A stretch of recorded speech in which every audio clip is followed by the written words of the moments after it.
میں ان کے ساتھ کام کر لوں, میں ان کو دیکھوں کہ وہ کیسے کام کرتے ہیں, کام ہوتا کیسے ہے, سیکھنے کا جو ایک ہوتا ہے نا. اور زندگی مجھے لگتا ہے کہ سیکھتے ہی گزرتی ہے انسان کی, اور انسان ہر موقع پہ سیکھتا ہی رہتا ہے. زندگی میں کبھی بھی آپ کی تعلیم اور سیکھنے کا جو مرحلہ ہے وہ ختم نہیں ہوتا ہے. تو ایسے تو بیچ میں بہت سے خیال آتا ہے کہ مجھے یہ بھی کرنا چاہیے, مجھے وہ بھی کرنا چاہیے, لیکن آپ ایٹ اے ٹائم ایک ہی چیز کو ٹائم دے سکتے ہیں, بہت زیادہ چیزوں کو ٹائم نہیں دے سکتے. جب میں کرنٹ افیئرس کی طرف آئی, جب میں نے ہوسٹنگ اسٹارٹ کی, تو پھر میں نے سوشل ایکٹیویزم اور یہ ہوسٹنگ کو ہی ٹائم دیا, اس کے علاوہ میں نے کسی اور چیز کو ٹائم دیا ہی نہیں. اوکے میم, آپ سوشل ایکٹیوسٹ ہیں, آپ خواتین کے حقوق کے لیے بڑھ چڑھ کر کام کرتی ہیں. تو میم ہمارے ملک میں اکثر خواتین کو جاہلانہ رسم و رواج کی بینڈ چڑھایا جاتا ہے. کیا آپ کا سامنا کبھی ایسے خواتین سے ہوا ہے جو اس کا شکار ہوں؟ عموماً مجھے بلیک میلنگ کے کیسز ملتے ہیں کہ بھئی ہمیں بلیک میل کیا جا رہا ہے, ہمیں تصویروں کے اوپر بلیک میل کیا جا رہا ہے, یا بہت سی ایسی بچیاں ہیں جو خاندان میں ڈومیسٹک وائلنس کا شکار ہو جاتی ہیں گھروں میں شادی کے بعد, یا بہت سی ایسی بچیاں ہیں جن پہ سسرال والوں کی طرف سے بہت زیادہ تشدد کیا جاتا ہے. تو ایسی خواتین کا پھر نام ہم آگے لانے سے تھوڑا سا اجتناب کرتے ہیں کہ ایسا نہ ہو کہ ہماری وجہ سے, کیونکہ بہت سے ایسے لوگ ہوتے ہیں جو اسکرین پہ نہیں آنا چاہتے ہیں, جو اپنی بات لوگوں کو نہیں بتانا چاہتے ہیں. تو یہ چیز ہے کہ بہت تکلیف بھی ہوتی ہے. اور بلوچستان میں یہ ہے کہ ہمارا قبائلی معاشرہ ہے, قبائلی نظام ہے. تو قبائلی نظام میں رہتے ہوئے, ایک دائرہ کار میں رہتے ہوئے آپ کو کام کرنا مہنگا بھی پڑ جاتا ہے کبھی کبھی. آپ کیونکہ تھریٹس آپ کو بھی مل رہے ہوتے ہیں, اگر کسی بندے کی آپ ہیلپ کر رہے ہوتے ہیں, کسی لیڈی کی آپ ہیلپ کر رہے ہوتے ہیں, اور دوسری پارٹی کو پتہ چل جاتا ہے کہ یہ فلاں لڑکی کے جو ہے مطلب لڑکی کی ہیلپ کر رہی ہے جو میرے مخالف ہیں, تو وہ لوگ آپ کو دھمکیاں دینا اسٹارٹ کر دیتے ہیں, وہ لوگ آپ کو تھریٹس دینا اسٹارٹ کر دیتے ہیں. تو کافی پرابلمز ہوتی ہیں, لیکن اتنا عرصہ ہو گیا ہے, اب ان چیزوں کی عادت ہو گئی ہے, اب فرق نہیں پڑتا ان چیزوں سے. میم میں نے اکثر دیکھا ہے یہاں عورت کی محنت و مشقت پر کوئی ٹوک ٹوک نہیں, بلکہ متعدد جگہوں پر ان کی تعلیم کے دروازے بند ہیں ان کے لیے. اس بارے میں آپ کیا کہنا چاہیں گی؟ نہیں, اب بھی میں کہتی ہوں کہ وقت کے ساتھ ساتھ تبدیلی آئے گی.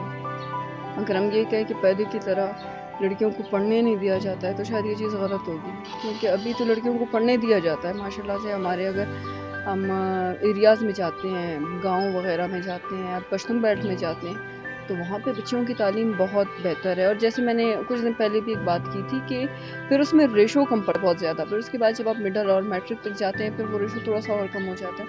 پھر آپ جب انٹر تک پہنچتے ہیں تو پھر وہ مزید کم ہو جاتا ہے, اور ماسٹرز تک آتے آتے وہ بہت کم رہ جاتا ہے, کیونکہ میٹرک کے بعد اور مڈل کے بعد یہ انٹر کے بعد عموماً بچیوں کی شادیاں کروا دی جاتی ہیں, کیونکہ وہ پھر وہی والا ہے نا کہ بالغ ہوگی تو بس اسی شادی کرنی ہے. تو یہ والا ایشو ہوتا ہے. ادروائز ابھی یہ ہے کہ چینج آیا ہے, بچیوں کو بھی پڑھنے دیا جاتا ہے پہلے کی بنسبت. پہلے جو دروازے بنتے ان کے لیے ابھی بچیوں کو پڑھنے دیا جاتا ہے. میم ہمارے ملک میں جب خواتین کے حقوق کے لیے بارے میں بات کی جائے تو کچھ حلقوں میں شدید تنقید کا نشانہ بنایا جاتا ہے. اس بارے میں آپ کیا کہنا چاہیں گی؟ وہ ایسا ہے نا کہ مطلب ہمارے حقوق کی بات ہم کرتے ہیں نا, حقوق کا دائرہ کار کیا ہے, کس دائرہ کار میں رہتے ہوئے ہم نے بات کرنی ہے, کس چیز کے اوپر ہم نے بات کرنی ہے. حقوق مانگیں آپ, لیکن وہ ایک آج کل ہوا ہے نا کہ آپ حقوق مانگنے کے چکر میں مردوں کو گالیاں دے دیتے ہیں, تو کہ وہ اس سے اس کی اجازت لی جائے, زبردستی نہ کی جائے اس کے ساتھ. اور بہت جگہ تو ایسا ہوتا ہے کہ جائیداد کی وجہ سے پوری زندگی لڑکی کو بٹھا دیا جاتا ہے, اس کو شادی نہیں کروائی جاتی ہے. تو یہ جو ظلم ہے اس کے خلاف اگر آپ بات کرتے ہیں تو بے شک آپ اپنے حقوق کی بات کر رہے ہیں.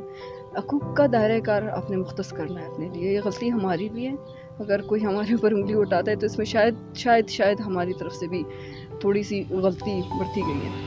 میم کچھ والدین ہیں وہ اپنے بچوں کو پڑھانے کے لیے نہیں چھوڑتے, کہ ان کو کہتے ہیں کہ پڑھنا اچھا بات نہیں ہے, آپ ایسے نہیں کریں. تو اس بارے میں آپ کیا کہنا چاہیں گے؟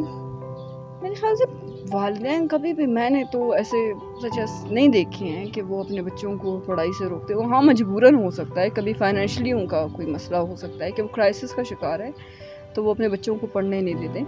ادروائز والدین تو ہمیشہ بچوں کے لیے اچھا ہی سوچتے ہیں کہ آپ اچھا کریں.